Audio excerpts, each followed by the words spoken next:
Kevin Hoare, and we're privileged tonight to have with us Representative Jeff Helfrich of House District 32. And he is actually traveling across the country. He's out in Virginia, and he is going to be attending the Convention of States simulation.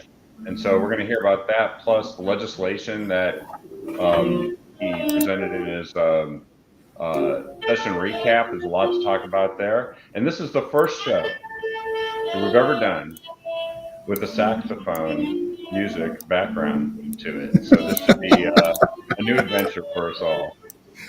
I was trying to find a quiet place. My family's in the hotel room, and I asked for a small audience here, and nope. And so I'm sitting down next to the Virginia room where we're going to be holding the simulated convention of states. I get to represent Oregon and House District 52 in this, and it's pretty humbling and pretty honoring to be a part of this.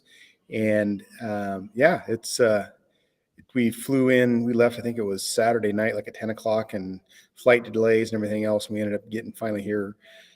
almost 24 hours later, it seemed like, to get to the hotel, but it's been ready, set, go. We've learned a ton about American history. You thought you knew a little bit about American history, but the Commonwealth of Virginia and here in Williamsburg, George Washington grew up here, was born here, met his wife, and it's just tremendous with Thomas Jefferson and everything that the colonial period had. When talk about when it was still under the British control, and to now when the Revolutionary War started. And tremendous facilities, great museum. They had a Martha Washington, in one of the presentations they had, talked about a letter she got from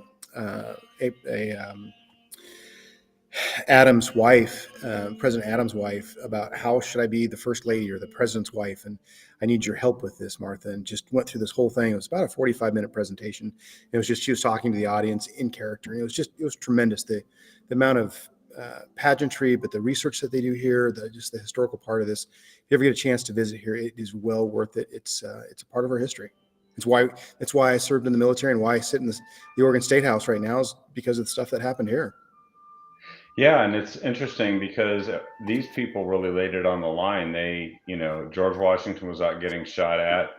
Everybody who signed the Declaration of Independence ended up with a target on their back by King George and the British, and they pledged their lives, their fortunes, and their sacred honor. And I think out of the 56 signers, it's like 50 of them did exactly that. They lost literally everything. They lost family, they lost farms. Yeah. And yet, so we stand on the shoulders of giants, don't we? And even though they were just also regular people that thought they were just doing the right thing in that moment in history. Well, it's about it. They persevered and they had a belief. But we sat in one of the courtrooms that they had reconstructed, and the certain things that the town peoples, you had to go to church. If you didn't go to church, you'd get fined, or if you were caught doing certain things. And the more they talked about this, the more they talked about the fines that were being levied. You didn't go to church, and it wasn't because you weren't going there to listen to what the God's word was, but that is how the king, the throne, got his message out, was through the church, because the Presbyterians, and how they preached to the congregation was like, this is how you're going to get your information out. This is how you're going to deal with slavery, enslaved people, and all these things. And it was interesting how they did it. And they talk about the taxation without representation. They had building codes here. You had to have a foundation. You had to have a basement. All these different things that I had no idea they had here. Like, this sounds like Portland, and all the regulations they're putting on, and all the money they have to spend. And they had to post. It was interesting. They had to post the maximum amount that they would charge for meals at the taverns. And taverns were what they called hotels at this point. They had rooms, and you had drink, you had food and beverage, and you had to have stables and everything else. And you had your maximum price. You had basically price controls by the government.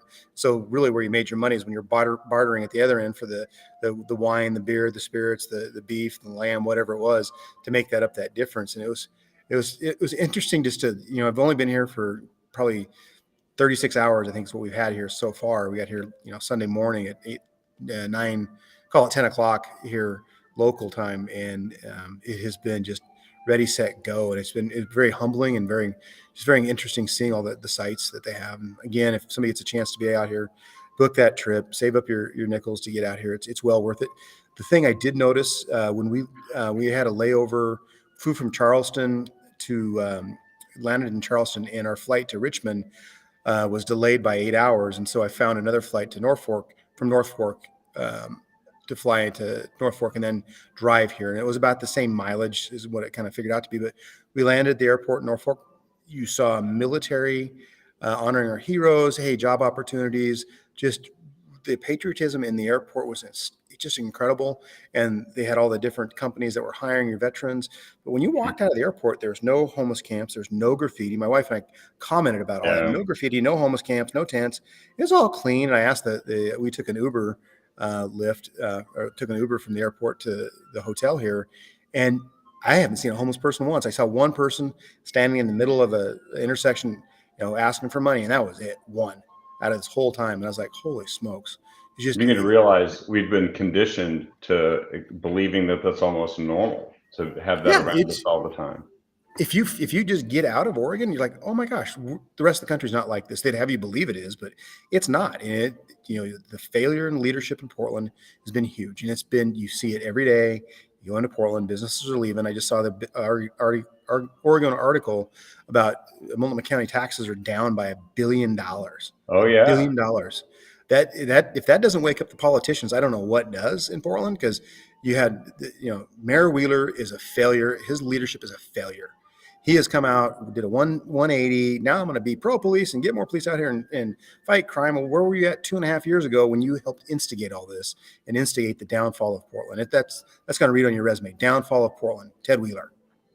Yeah, and he isn't even probably the worst of them, because you look at some of the people that he's aided and abetted, like John Hardesty early on, that really wanted to just defund police entirely and wanted to blame law enforcement for like all the arsons, and wanted to essentially have Antifa be a powerful force in the city for social change. And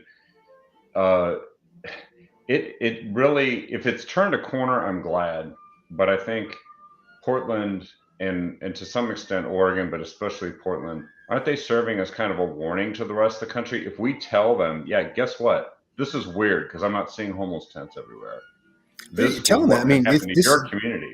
Yeah, this is what's going to happen to your community if you keep letting this happen. And it's a West Coast thing, right? I mean, you got California, you got San Francisco that followed the kind of the way Portland has, or what Portland's followed the way San Francisco has in their policies and their beliefs and how they want to empower people that are the misbehaviors. And Seattle is the same way. And so you have the West Coast tied up, and we have a turning point here in 2024 to stop that. I think that people are seeing they're fed up. My race was an example of that. They didn't want to see, this one-sided majority control in the House anymore. I won my seat back, and it wasn't just a squeaky win. I won decisively. It was a 12.5. I was down 7.5 at the voter registration. I win by 5%. So I win by 12.5 percentage points because I make up that difference plus 5. That's a big deal. People have woken up, and go back to the former commissioner Joanne Hardesty. She got kicked out of the office for exactly what she did. People didn't like that. You're out. We're gone. They got a new person in, and they, I met with him. I'm glad he's there. However, it's yet to be determined how they decide to run the city, and with this new process of how they're going to try to run the city with, I think there's 12 commissioners now, and they break it up into smaller districts, and it's good that it's no longer a strong mayor system, but you're going to have to get the right city manager in there to manage it and let them manage the city like they're supposed to and clean it up. But I kind of give them credit for trying to whittle that down a little bit to like 8, go to 8, then from 12. But we'll see what happens. It's an experiment, and people ask me, "Oh, you retired from where?" Portland Police Bureau. Oh, I'm glad when did you get out? I retired in 2017. I'm glad you're not doing that anymore. Absolutely. But the men and women that serve there, it's a noble profession. They serve their communities. They're trying to work as hard as they can with what the ability they can. But, they're thinking about if they put hands on somebody, if they use a control hold and that person makes a complaint, there's literally, and I've done this, there's at least 10 to 15 hours of paperwork that gets done by a variety of people that turn around to investigate this alleged use of force when it's not use of force. Yeah. They target you. They target your, they can target your profession, and if they do, that's a problem. Yeah, I think you mentioned about the charter reform. We've talked about that here on Captive Audience. I know that it's gaining attention because, again, this is something they want to propagate to the rest of the state. And then other states should be aware because it's ranked choice voting. And in the case of Portland, with multi-member districts.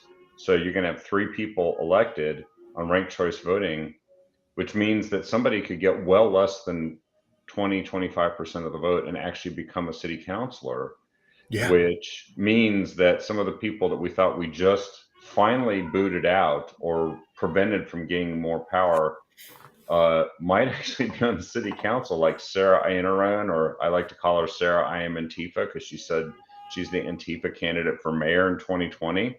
And of course, Joanne Hardesty is probably going to make a comeback. And so I'm concerned about it, even though I understand some of the changes were smart, like getting rid of the system where you have members of the city council overseeing bureaus and instead have more of an executive style. But that's normal. This other thing is what you said. It's an experiment, right?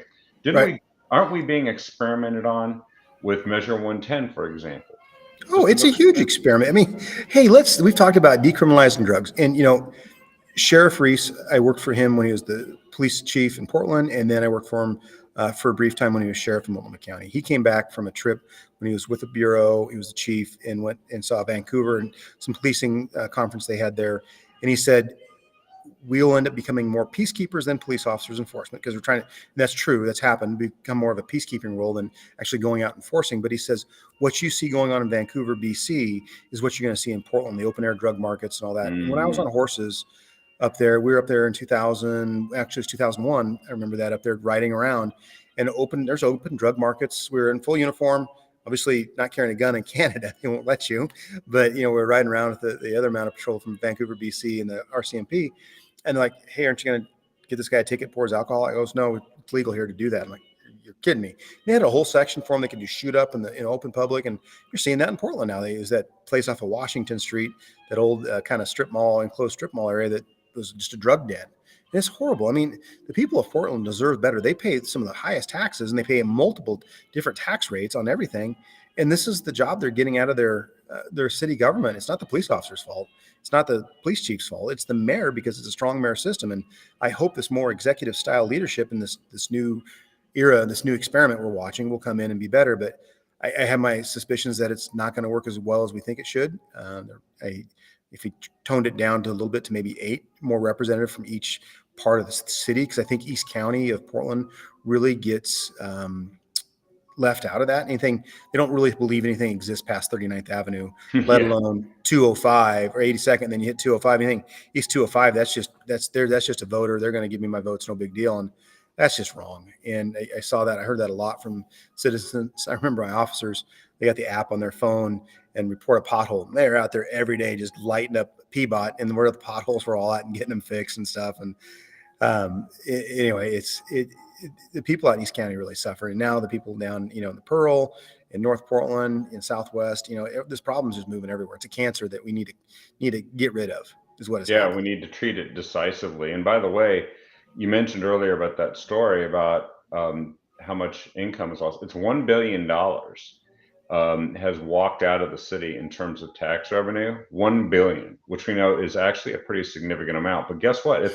It says here that it's a net 14,257 tax filers and their dependents. That's it. So I don't only think that it is $1 billion, but it's also a lot of people who might be real income earners that don't want to wait to see how this experiment turns out. And if they say it's net, we know that there are people moving into Portland, but they aren't people that are supplying $1 billion in tax revenue. They are people that are often coming from other states who think this is a great place to go live in a tent and maybe do crystal meth or fentanyl, which is everywhere. I would still say Oregon's a beautiful place. The city has its moments. The leadership in City Hall has failed. There's been failed leadership in Salem. And we have to stop this. And, in this last election cycle, we got we got out of the super minority in the House, which was a huge deal, because there are some tax bills that they wanted to pass that they could have steamrolled us if we had been the super minority, and they didn't. They had to have bipartisan support to get some stuff done. And so those things said, you know, I still have hope. Somebody said, why do you do this? I have hope because Oregon, I have a belief, I have a core value, a core belief that with the right leadership in place, with the right people making good, solid decisions for our community, we can make a difference and turn the ship around. I totally agree, and I didn't mean to sound like I was just condemning it, because Oh, actually no. I think this is just a leading indicator that now we have to do something now before it becomes really catastrophic. And because as bad as it is, another $1 billion can leave, and then how do you even fund some of these things that they say they really need to do? Plus, it's the biggest city in the state. And you're talking about people who are economically viable starting to leave and being replaced perhaps by people who aren't as economically viable. It is worth making the difference now and changing it. Not only is Portland a warning to what can happen to other cities in the country, but we're the place where we might be able to show people how to fix it, how to Right. reverse it, and how to I turn mean, it if you look at, around. if you look at Clackamas County and the commission there, the county commissioners, they have pushed back on a lot of stuff and taken a lot of heat. The woke agenda has come out swinging. You've got Commissioner Ben West, who's a friend of mine, who is, he came out on the whole woke agenda and talked about, if you can't find it, I can send you the link, but his little spiel about how he's married to his adopted son and all these things like this. And it's an incredible, just an off the cuff speech that he gave, or his thoughts. And it's like, they're trying to attack this guy. And it's like, no, you can't do that. You cannot do those things. I mean, you're coming off wrong, and they're standing up and pushing back. And, I think they got some good ideas to solve some problems. That we don't, I'll put it this way. If I'm in the room with a bunch of people, I'm the smartest one in there. I'm in the wrong room. I want to be around in the room that Mm, has smarter people than I do, have better ideas than I do. Because I obviously have my, lane that I swim in. I have some, economic development, housing now, and the law enforcement background. Those are my strong suits. But there's a whole other variety of things that I don't know a lot about, and I don't want to sit there and act like I know everything, because I don't. I can't. You can't be that person. So you surround yourself and you find the smart people that have good ideas, and you make them better. And that's what this is about. And I think people have seen that. The elections have shown that. But I think, right now you're seeing the Democrats. I think they did some polling, and they're talking about crime and drugs and all these things, like stuff we talked about before. And they're into session reports. It's like, oh, you sound like a Republican at this point. Look at all the good things you did. Look at all the good things you didn't do. Look at all the stuff. I mean, I had some bills yeah. to, one was just to repeal 110, the drug measure period. We had another bill to put some teeth back into it, make it an actual felony again to possess drugs, but still keep the treatment portion of it, because we need the treatment. I am not saying we don't need treatment, but you have to have the carrot and the stick. If you have people that use drugs all the time and Yep. they have no consequence for it, they're going to keep using drugs, and then they get free stuff all the time. And so why do I need to change my behaviors? So that's, those are those things that, I think 110 was sold as a bill of goods. It was sold as something good. But the unintended consequences that people didn't read about or didn't get a chance to study and look beyond what the voters pamphlet said, that's bad news. And you can, who was that? Shemia Fagan? She was in charge of that? No, she wasn't in charge of that. I don't think she was in charge of that ballot measure. I can't, because that was 4 years ago, right? Or 2 years ago? 4 years ago? Measure 110, that was 2020, So and she was she was one, he because was Bev running Carter was in for it. the, Yeah. yeah. So no. So yeah, anyway, it at that 110, that the ballot measure was not good in the sense of how it read and what they said it would do, and they didn't say they didn't say exactly what it was going to, all the chaos that it was going to cause, like it has. Yeah, I think people are looking to rebalance the whole equation, aren't they? Because there's been this term of harm reduction, but it's been taken to the point where it's enablement rather than trying to bring an end to the addiction, Well, to the uh, when they say harm reduction, who are they reducing harm to? The yeah. mom and dad and the kids have to walk over the pile of human feces as they're trying to get to a store or into their house, or they got somebody drunk, passed out, or laid out on drugs that can't move, or that same person that terrorizes the mom trying to get into her house or walk back her kids to the car in downtown Portland. That doesn't, they're causing more pain and suffering that way than what they're trying to do. And it just, I don't know, this restorative justice stuff, they keep looking in the rearview mirror instead of looking at the problems in the windshield, because they're going to miss. If they keep looking at that rearview mirror, they're going to miss everything in that front of the windshield. And you look at, the current DA in Multnomah County, Schmidt, and he is doing a horrible job. Horrible Yeah. job. And he has more district attorneys the deputy district attorneys that have quit and resigned because of his policies. And he's going to try to play the good guy in this. I've talked to him, I've seen him once or twice, pretty smug. And I Yeah. kind of shake my head. He's not too long for this job. At least I hope. I hope they've seen the people of Portland have seen what they've done, because this guy has just driven down the morale, not in the police bureau, but the morale in his own agency, in his office. And then he keeps letting people go, and he's going to blame it on, well, we don't have enough defense attorneys. Well, really, how about you just start charging people with crimes, and then we'll figure it out afterward, and being there. But no, we have to dismiss these crimes. Oh, it's not this much of a possession. It's not that big a deal. His office he has become a political animal, and he needs to be kicked out of office. He needs to be voted out of office and be done with it, because the Schmitz show needs to go away. Yeah, that's right. And actually, he's drawn an opponent. One of the people the person who's declared he's running against him, Nathan Vasquez, is actually in his office as an assistant district attorney running against him. Yep. Who would know better? I know Nathan. What's going wrong? And I know working there. You know Nathan? And I know Nathan. I know Nathan from my days in the Portland Police Bureau. He and I had conversations before he threw his name in the hat, and then after he threw his name in the hat. So I'm happy to see that he did that. We got to support him, get behind him. For those of you in Portland, look him up, get his website going. You're limited, I think, to $250 donation for a candidate. Or no, he's a statewide. He doesn't fall under that candidate rule, because that's the different office. County. It's not like a local. Versus city.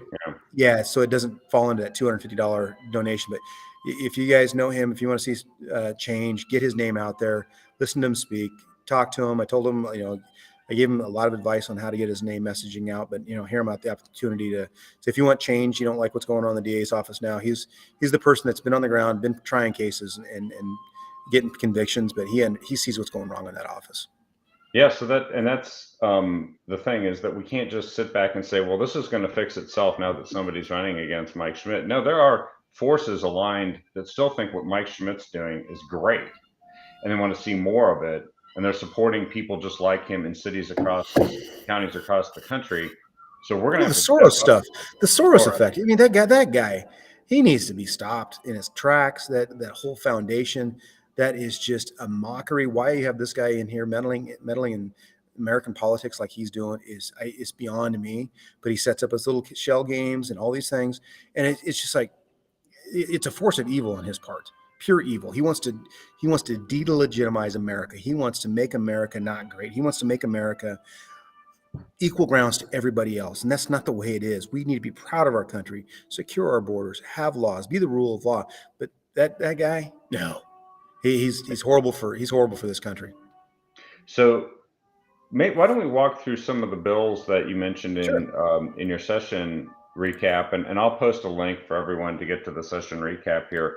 But one of the ones, so we started talking about Measure 110, and there were some high hopes that there could be some real reform there. And I think you had a bill that you had brought forward. Was it House Bill 2513, I think, and it was that was one that came forward but didn't do enough, right? That's the one that didn't nibbled on the edges but didn't nibbled on the edges. Didn't get the heart of the problem. It just required local planning committees for alcohol and drug prevention treatment services to coordinate with local behavioral health resources to just try to get the resources that are available to get them in there. They have decentralized a lot of that, and people have been pushed out. So we have to be able to get people treatment that need it. If you don't get your treatment, you need to go. The treatment's going to be forced on you, and that's where we have to have. I had a bill that I wanted to put out, which was kind of 3 strikes and you're out. We couldn't really mess with. I didn't really want to mess with the will of the voters, because they wanted to keep a violation, a ticket, so $100 ticket, but I wanted to create a fail to appear. On the third failure to appear, you're charging them as a felony, so they can get arrested and then have to go see the judge and then get the treatment, because you had 3 chances to go get to the judge you've been issued a citation for drug use. I mean, I think 1 and you should go see the judge, but I'm trying to work with what I got I'm trying to work with what I got. Yeah, you're in the minority, so you got to get that. Yeah, I'm in the minority. I got to figure out something that can kind of nibble at the edges. And this one would have, the third time you get arrested for fail to appear, and then you go see the judge, and then you get the treatment that you need. And if you get held for 90 to 180 days, that's time to get cleaned up. It's time to get out of the system. And if it's if everything's clean, you don't get a bunch of drugs in there, which the drugs get smuggled into these secure correctional facilities. But if you can get somebody clean and get them down the path to be a productive member, that's going to be so much cheaper than it is to keep arresting them, or them just sitting on the side of the road, eventually dying.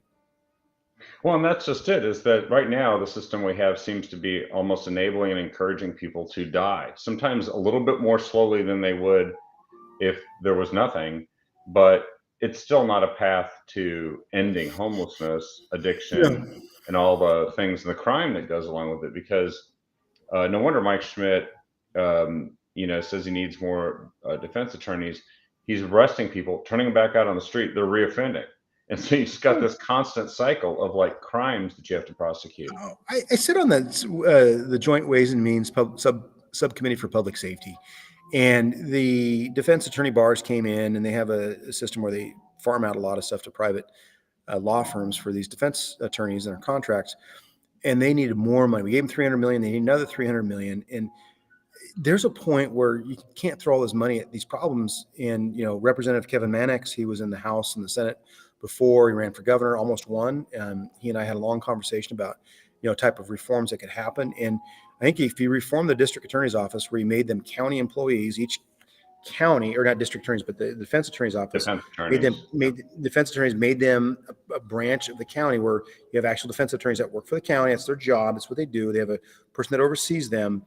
And then that would streamline a lot of this process, and the counties would be afforded to the outcomes, but also the quality control, what you're doing. You're not having overspending and all those things like that. And it's most of the rest of the, I think 47 other states do this, where the defense attorneys come out of the county's budget, not out of the state's general fund. And you're paying all this money to some of these larger law firms, these consortiums that will then farm this out to their law clerks and everybody else, and they bill it at whatever rates. Because I asked for a caseload. What's your caseload? What are your caseloads for your defense attorneys? And they would never do it.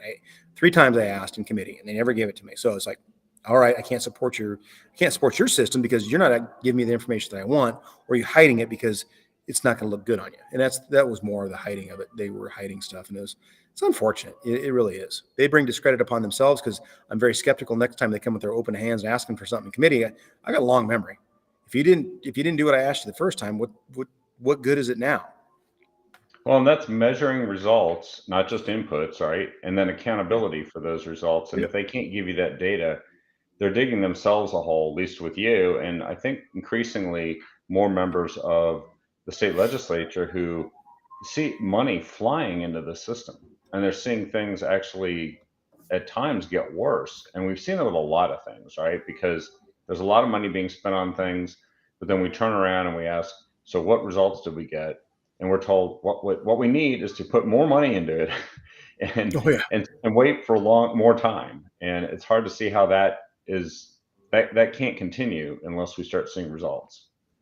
Oh, there was, we looked at the governor's budget. We're trying to figure out where to get money for the Hood River Bridge and the Bridge of the Gods. And we were waiting for the economic forecast, what was going on before this. We're like, I don't know if we're getting any money for this. Anybody's gonna have any projects. And in looking at the governor's budget, and there was Senator Boquist, and they did it before, they did what they call sweeping the budgets. They were able to break down each department, each agency, how much money they actually had in reserves. How much money do you need to operate? Do you need a 3-month budget, or do you need a 6-month budget in the bank so you can keep paying your bills, keep paying your staff, and then we give you the additional funding 6 months later? Well, they discovered there's about $100 billion sitting in these reserve accounts and funds. And if we would have swept those budgets, we could have one-time money allocations and paid for a lot of these projects and not have to bond, I don't know, $1 billion of bonding for the I-5 bridge. That's insane. I sat on transportation committee, and I heard the opponents of the I-5 bridge. We need to right size it. Their idea of right sizing it was to make it smaller and not have as much volume and force people on mass transit like that. We're a growing society. We're bringing cargo and shipping things just back and forth from Seattle terminals to the Portland terminals and into Portland. We need to have artery. Yeah, it's a national security issue at this point. If this bridge goes down, the Hood River Bridge goes down, you got the I-5 or 205 bridge, what happens, right? You lose a lot of stuff, but they wanted to make it smaller. I was like, no, we don't need to make it smaller. And then they had the what they agreed upon, the stakeholders agreement. This is what we think we want it to be, which was they basically added a whole new bridge for the people that lived on Hayden Island. It's like, are you kidding me? You want your own special bridge to get on and off the freeway? just because you want. And I asked him how much it was. Well, it's only a couple $100 million. Like, only a couple $100 million. Only, really? You're creating a whole new bridge here and there, back and on ramps. Like, well, the traffic congestion, waiting to get off the bridge. You make the lane longer and get it over sooner. What are you talking about? It's like, my goodness, you get the bureaucracy and trying to make everybody happy, especially with, the bikes, the pedestrian traffic. I mean, I'm not too sure how many people really want to walk across the I-5 bridge. I know when I was on the original bridge as a police officer looking down, I was like, oh, that's scary. Yeah. It wobbles and shakes, and you got these big trucks going by.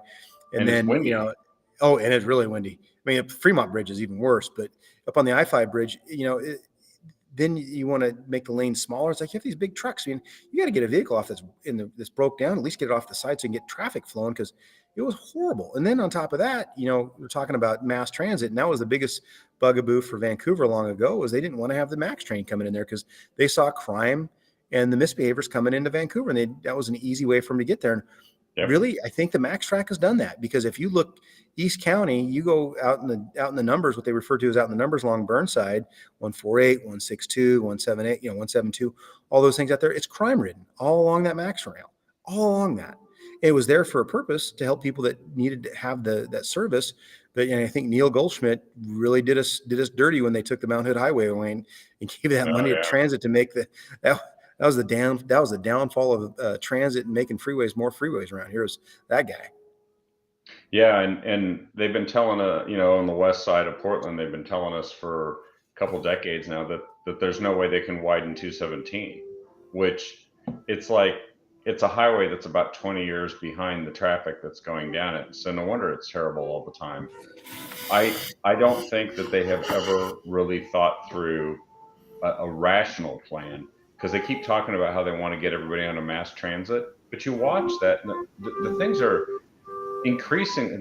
Even before COVID, the capacity use of the MAX train, for instance, was very low. And then after COVID, it not only hasn't recovered, but now the crime comes in, and people don't want to ride because, and these are regular riders who used to ride it to and from work. They're concerned about actually becoming crime victims on the MAX train. And then you mentioned, it happens all the time. One of the jobs I had, I think it was 95 to 99-ish, right in there. I was on the Transit Police Division when we expanded into Washington County, down into Clackamas, and rode the trains and did that. The law enforcement presence on the MAX trains made people safe. They felt good. But then you had somebody got stabbed on a MAX or on a bus a while back, it's years ago, I should say. And then all the crime that's happened, the open drug dealing that's happened, just the misbehaviors on the system, people don't want to be around that. And they've taken, all these Portland legislators, the police shouldn't be checking fares. They shouldn't be doing this. It's a deterrent. The police come, where's your fare? Oh, let's get off the train. You didn't buy your fare. Oh, you're picking on him because he's poor, because he's insert whatever thing. It's like, that is such malarkey. I just roll my eyes every time I hear that, because that is not the intent. The intent was to create an enforcement environment that's people are paying their fare like they're supposed to. That's what the rules say. And if you're not paying your fare, time to get off and start walking. But oh no, you're disparate of this. It just gives me a headache when I hear that stuff anymore. Well, speaking of headache, I remember it was about 3 or 4 months ago, they said that one of the MAX, or not the MAX line, it was one of the bus lines that operated by TriMet, actually they had delays, that all the buses are getting delayed because they had to stop at the end of their route and open the doors to let the fentanyl smoke out. It was so bad that they couldn't stay on time with the route because they had to air out. And there's a point where it's just absurd and crazy, but they could actually do something to change this. Now, you were involved also with the change to the law that increased the penalties for fentanyl possession and use. Right. So it was Representative Morgan and myself were chief co-sponsors on that. And there was I don't say loophole, it was overlooked, whatever you want to say. Generally, fentanyl is weighed as a powdered substance like cocaine, powder cocaine is, or crack cocaine. And there was no mechanism to charge somebody with possession of fentanyl that was in a pill form. And it was this 1 to 5 grams, this kind of weird, no ghost land area.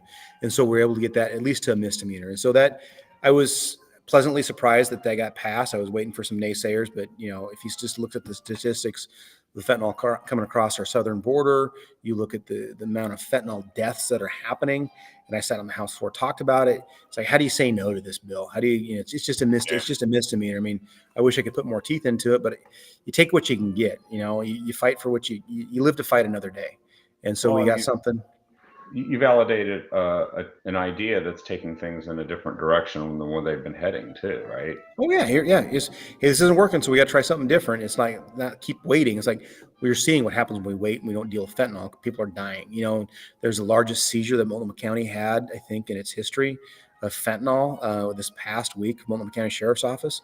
I could not imagine seeing that as a sergeant coming in the door. It's like, my gosh, look at all this stuff, and it gets across the border, no big deal. There's enough fentanyl here to kill all of Portland, it seems like. And it's like people just they're killing America, and it's these outside influence, and these people outside of America are trying to kill America from the inside. And it is just, we got to stop it. We got to secure that border and keep that fentanyl coming through. And I have these debates with my fellow colleagues. Oh, the war on drugs, it failed. No, it actually worked. I rolled my eyes when I remember when you used to have the mom and pop meth labs in the back of their cars, and we pull them over and say, oh, we got a meth lab back here, Sarge. All right, call out hazmat team to clean it up. And then they had the pseudoephedrine, and they limited the amount of pseudoephedrine you could buy you had to buy it over the counter. You just couldn't buy it across off the shelf anymore. And I was like, oh, that's going to work. That ain't going to do nothing. You know what? I hate my words. It did, because all the mom and pop meth operations went away.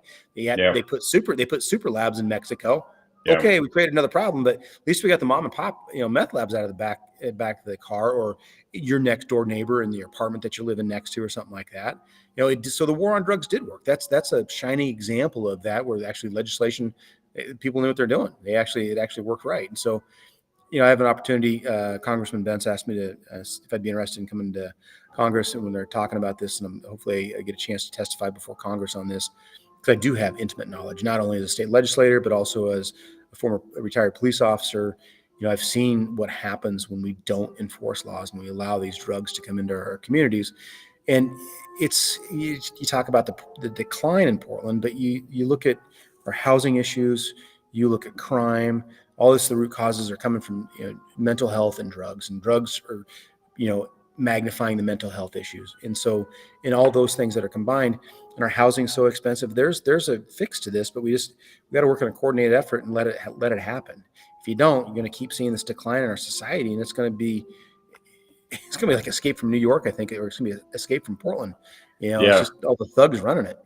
It looks like scenes from Mad Max or something now in parts of Portland. It's just crazy. And you mentioned about housing. So there was the governor's bill, House Bill 2001, that was intended to start meeting this target that she campaigned on, of how much housing was going to be needed and could be built within the state. And one of the key things, as I recall, was something that both you and I know plenty about, but only recently has it become a real focus of discussion, which is what our land use regulations cause to be difficult. And over the years, it's been something that used to be viewed, I think certainly by the Democrat Party, as a positive, but then they started talking about maybe we need to change this because we can't even get enough housing built for people who are already here, when it's the chief goal that the governor had. Well, something happened with this. Can you kind of tell the story of what happened with that?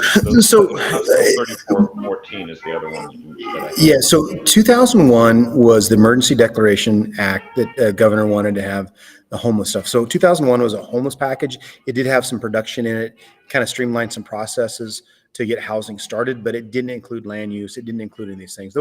I really pushed for that initial bill to come out, and they're like, no, it'll be next. That's our promise. We'll have that conversation. Let me hold my breath. I better not hold my breath, because that was early in the session. I didn't want to walk out blue and pass out thinking, you need to breathe. See when I came. I got to breathe a little bit. So 2001 was part of that. The thing that we got out of that for the Republicans and for a win for the district was $5 million for the on-farm worker housing, because OSHA, the infinite wisdom of these rulemakings, we need the smoke and air quality and the heat. We have to have air conditioning for our farm workers. We have to have this. We have to have that. It's like, if you walked into these people's homes that are these temporary living facilities, they're nicer than the state parks that people use, and the yurts and everything. I'm kind of going kind of having fun here, but they have more regulations on them than you do to build a new house. So, Mm. these cherry growers or these fruit growers are using their own dollars to put in heat pumps and other things so they meet these regulations, but they're using the dollars that they would use to pay their family or give their workers a pay raise, because they're taking it out of their earnings out of their fruit. It's like they think these fruit growers are making all this money. They're the only people I know that buy everything at retail and sell at wholesale, and they don't see a paycheck for 18 months because they're waiting for the products to go to market. I mean, you Yeah. look at right now when the things that happened in California where it was cold. Wait a minute, climate change happened. It's warming. Well, wait a minute, it's cold. We got more rain now. We got record rainfall in California. So that delayed their cherry harvest. Well, their cherry harvest bumped up into our cherry harvest. So their cherries flooded the market before our cherries were ready. And all of a sudden the market dropped out. And so I have farmers in our communities that are leaving about 40% of the crop on the trees because they can't pay to have it picked. They can't do that. And so that helps offset. So that was the win of that House bill. So 3414 was the bill that I really sponsored. I really advocated for. And I told the governor when she was out in the Dalles, she came on her visit to the different counties. So, Madam Governor, I am on board with you on housing if we have land use. I can get behind 3414 if we have a restructuring of our land use. We have to have something in that. And it was a fight from the day one. Chair Dexter, who and I, we don't see eye to eye on a lot of things, but we are respectful. I have great respect for her because I had never surprised her and she's never surprised me with anything. And we had a really good working relationship, but she was worried about Thousand Friends of Oregon. She was worried about the League of Conservation Voters blowing up and getting the F grades. I'm like, Farm Bureau is going to get mad at me because I'm sponsoring this land bill. All the rumors and speculation about what it actually did was going to actually add about 200 acres to each city that had an urban growth boundary that was identified. It was land that was already within the urban reserves, and it wasn't going to be any production ground, which means it couldn't be farm ground or it couldn't be forest ground that was brought into it. It had to be non-production ground. Well, then everybody got all up in arms about that. Oh, it's just going to be mansions. Like, wait a minute, people. When it's brought into the urban growth boundary, the same rules apply. What type of housing needs to go on those? It's just not going to be the McMansions. So your people from inner northeast or inner southeast Portland saying it's just going to be McMansions, as one representative said, was wrong. That was characterized wrong. They had been told to him, that's what we're worried about. Well, that was BS, flat out lie, intellectual dishonesty on the part of Thousand Friends of Oregon, League of Conservation Voters, saying all those things. They think they run all this, and my colleagues across the aisle are going to get an F grade on their report card from them. It's like, okay, who are they going to come to? Me? They don't like me anymore, so they're going to have to stick with you. I wouldn't worry too much about it. So you're going to make people mad. You can't make everybody happy.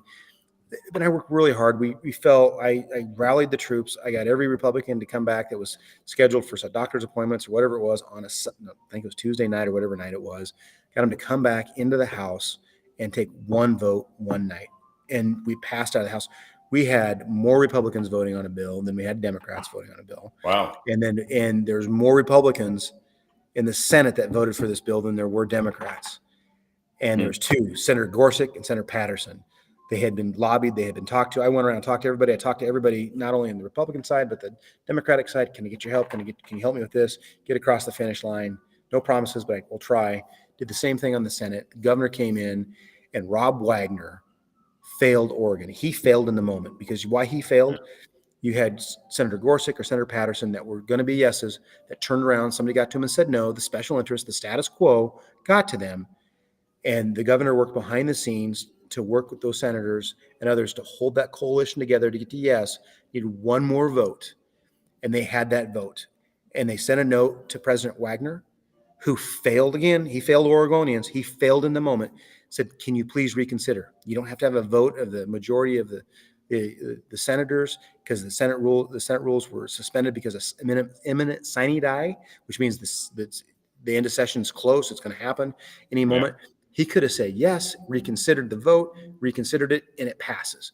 He didn't do it. You know why he didn't do it? Because the people in Lake Oswego didn't want to see any more development that they didn't want. They didn't want to see, they wanted to see McMansions and their stuff. I mean, when I drive from Wilsonville on the backside of Lake Oswego, when I went into West Lynn, I was like, oh my gosh, this is gorgeous out here. And I looked where I was at, like, oh, I'm in Lake Oswego. That makes sense. You got horses and stables and just gorgeous places.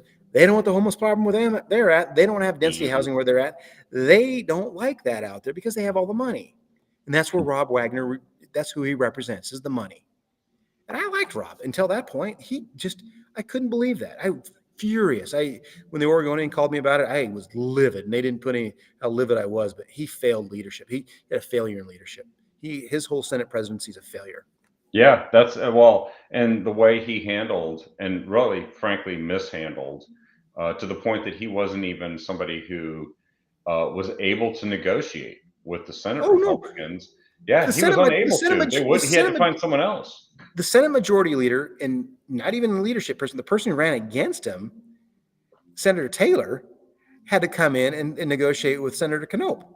Go figure that. And he's sitting on the sidelines. He's kind of sidelining the bench. And here's what you got to do. You have to. He's having other people negotiate on behalf of the Senate.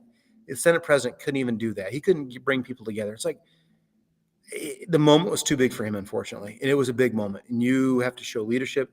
Leadership is not a popularity contest. It has to be about doing the right things for the right reasons. And if you want to sit there and tell me it's a Democrat issue, homelessness, you're wrong. It's a Republican issue too. We want to be that sound, that voice of reason, sound policies, sound ideas, and let's get these problems solved.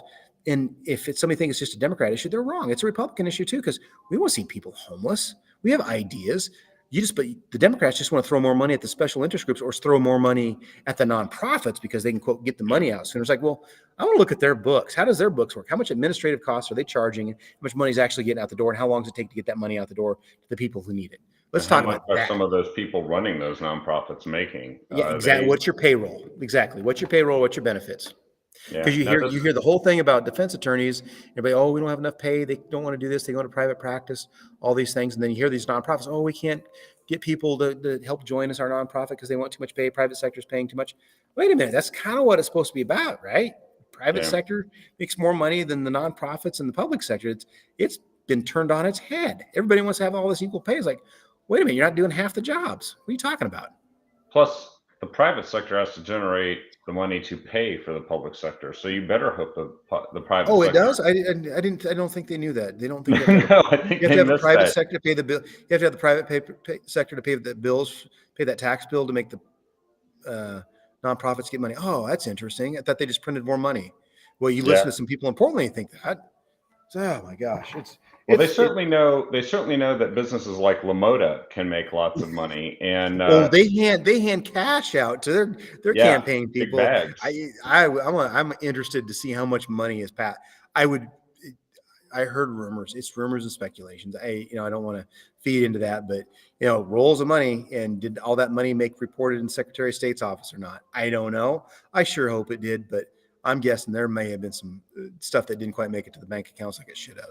But I have no proof of that, and it's pure speculation. It's just a hunch, no insider information. But you start reading the amount of money that was, $10,000 in cash, $20,000 in cash. My goodness, donation. It wasn't how much? You sure it wasn't 25,000 and 20,000 got in the bank? I don't know. It's just. And then the person who was overseeing the contribution and expenditure of the campaign finance monitoring system was working for LaModa. And at $10,000 a month retainer. Oh yeah, that guy. And resigned because now she's got the feds breathing down her neck and having people give evidence and depositions. But now the story that hit today really caught my attention, which is why I think the governor was very slow to recognize what was going on publicly. She knew privately, but this is the story that hit today, which says something. And it leads to a thing I'm going to mention that you did work on too, and you put in your newsletter. So today's headline says that the former Oregon Liquor and Cannabis Control Commission, the leader of that, Steve Marks, he's filing a tort claim notice alleging that Governor Kochak fired him at the behest of LaModa's Rosie Cazares. And you don't do that. You don't file something like that with a court unless you have something more than hearsay to base that on. And if that's the case, I'm having this sort of like flashback to what happened with Governor Kitzhaber in 2015. And there's something that happened in 2015, which did happen thanks to the work you and other legislators did. It was House Joint Resolution 16. In 2015, had Kitzhaber decided not to resign? then there was nothing we could do about it except have 1 million people try to go and get involved with a recall petition process, which would have taken, a year and a half to conduct. But you guys did something that we talked about in 2015. Jody Hack, a former state representative, was actually Yep. the person who sponsored this legislation, and it went nowhere. It was killed by the Democrats back then. But you guys put this forward, and now the people of Oregon get to vote next year, right? Next Yep. in fall 2024. and they get to vote on whether they want to be now no longer the last state in the country, the only state in the country that does not have an impeachment clause in its constitution to hold statewide elected officials accountable.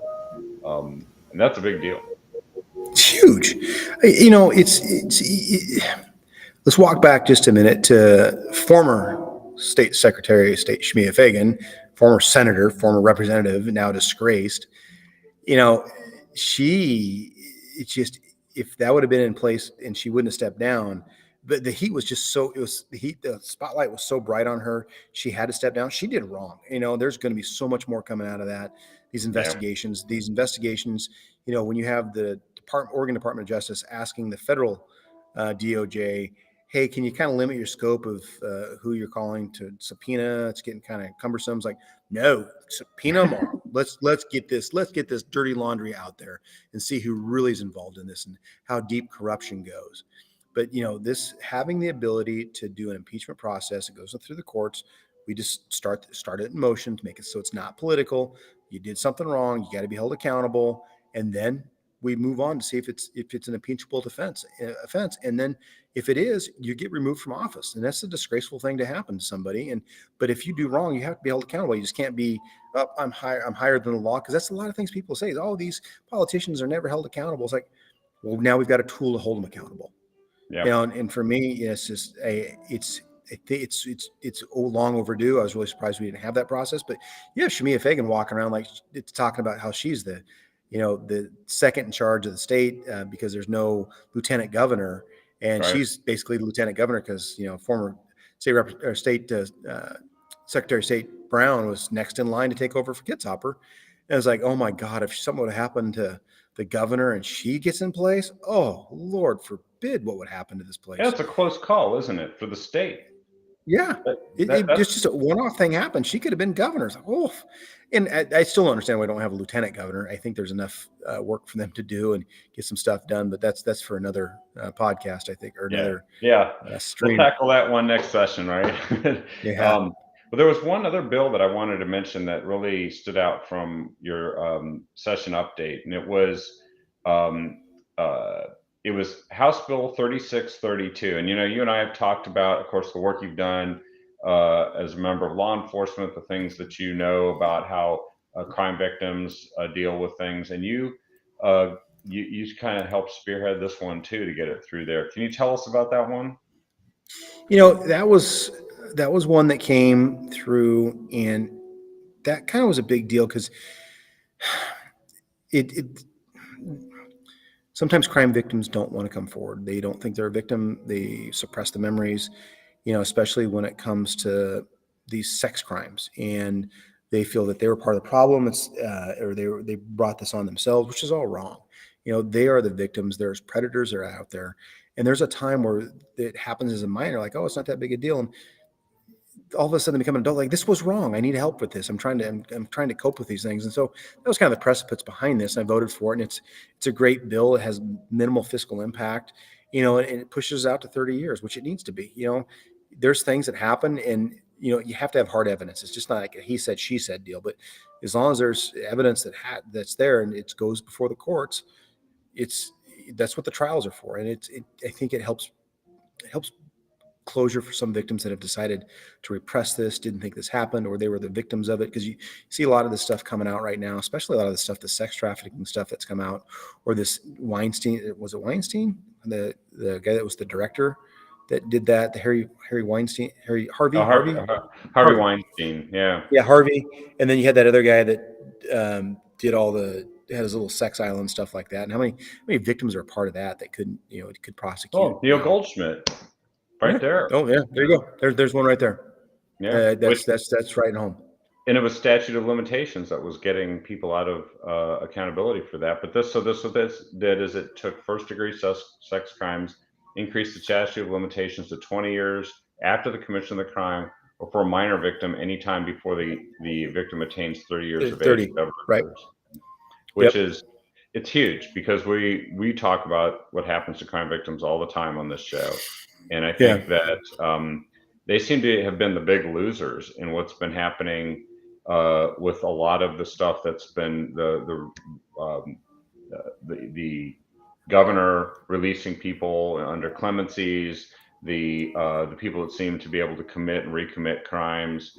The gentleman that was released and then killed 4 women, including one that he was previously found to have assaulted in November of 22. He came back and he killed her.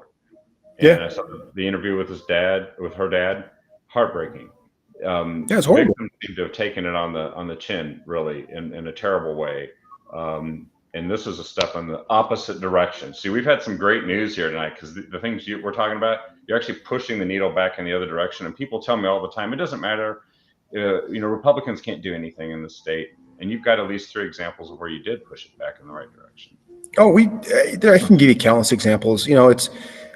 It's about helping developing relationships and showing people where it's at. It hasn't. I don't think we've hit rock bottom yet, but there are people that are like, oh my gosh, these policies are bad. Yeah, they are, and you have to have the right voices in the room, and those preparation, opportunity intersect at those moments, and you can get some stuff done. And that's why I want to stay in office. That's why I want to keep working. I'm not going to be a career politician. I did my career in public service. Almost 26 years as a police officer. This I can do for I can do this till I told my wife, give me 10 years of doing this job, and then that gives me a book into my career, my public service career, and I go to retire and just kind of go do our thing and enjoy retirement. But we do have a voice. We have a chance in 2024. It's about keeping this seat that we have. It's because of people out there that helped with my campaign, whether it was financial resources, phone calls, knocking doors, whatever it is. It's those people that helped and those people that are sitting on the sidelines that need to get engaged. And that's where we can make that difference.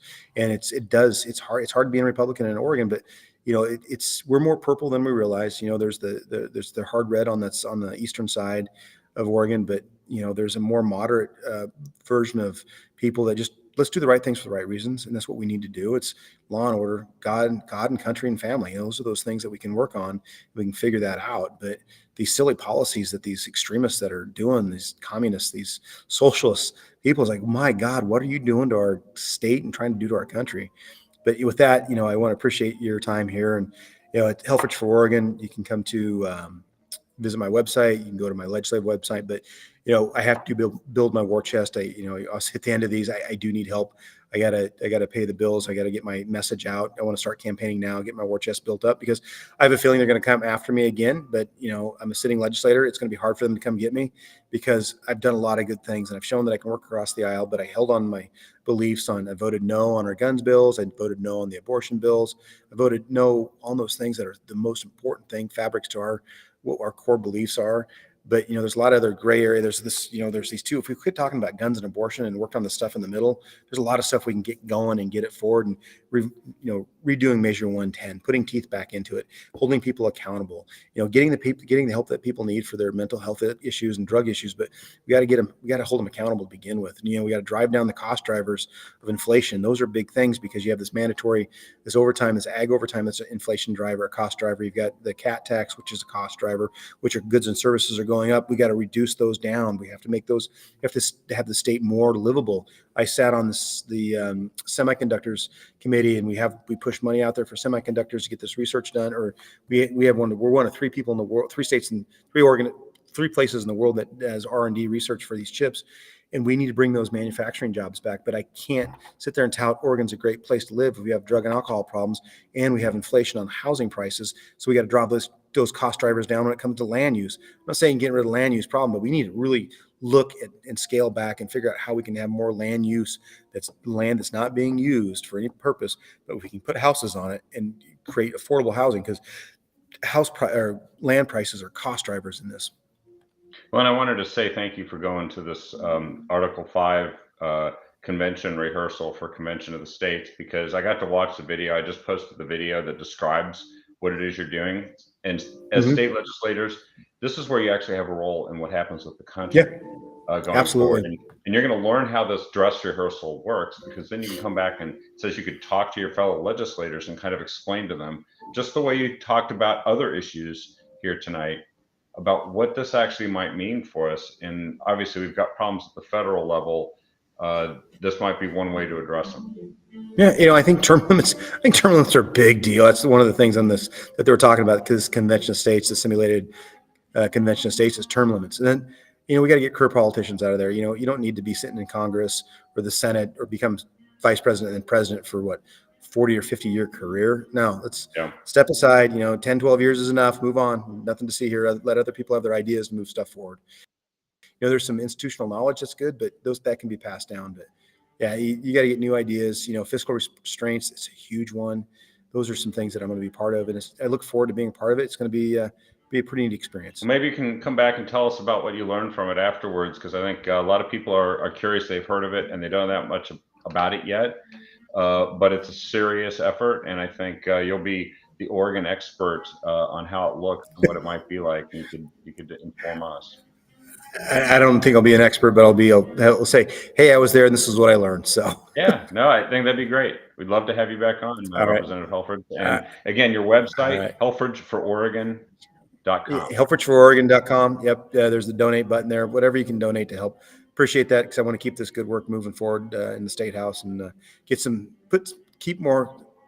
the insanity out of the State House and get some more sane people in there and stay there and get some good ideas going. Amen. Well, thank you for joining us, and have All a right. great rest of your take trip and Convention of the State. Hey, we will. Thank you so much. And thank you, everyone, for watching. We'll be back tomorrow with another episode of The Captive Audience. Have a good night, everyone. Good night. See you, Kevin.